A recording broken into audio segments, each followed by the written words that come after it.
Nakatakdang buksan ng lokal na pamahalaan ng Virac ang Plastics Rice Exchange Program para sa lahat ng Viracnon sa susunod na linggo, November 27, 2023.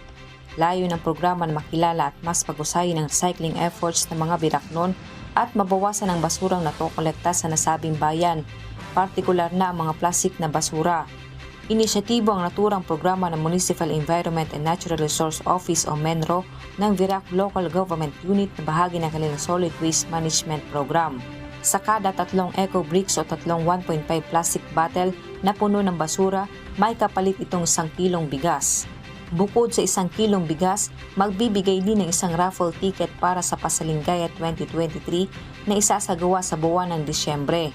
Nakalaan ang Plastics Rice Exchange Program para sa lahat ng residente ng munisipyo ng Virac sa edad na 15 anyos pataas na magpapasimula sa darating na November 27 hanggang December 8 sa ganap na alas 8 ng umaga hanggang alas 11 ng tanghali, alauna ng hapon hanggang alas 4 ng hapon sa Virac Plaza, Rizal.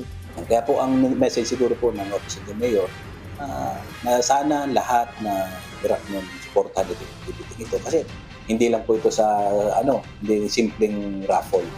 Kayo ang mananalo diyan.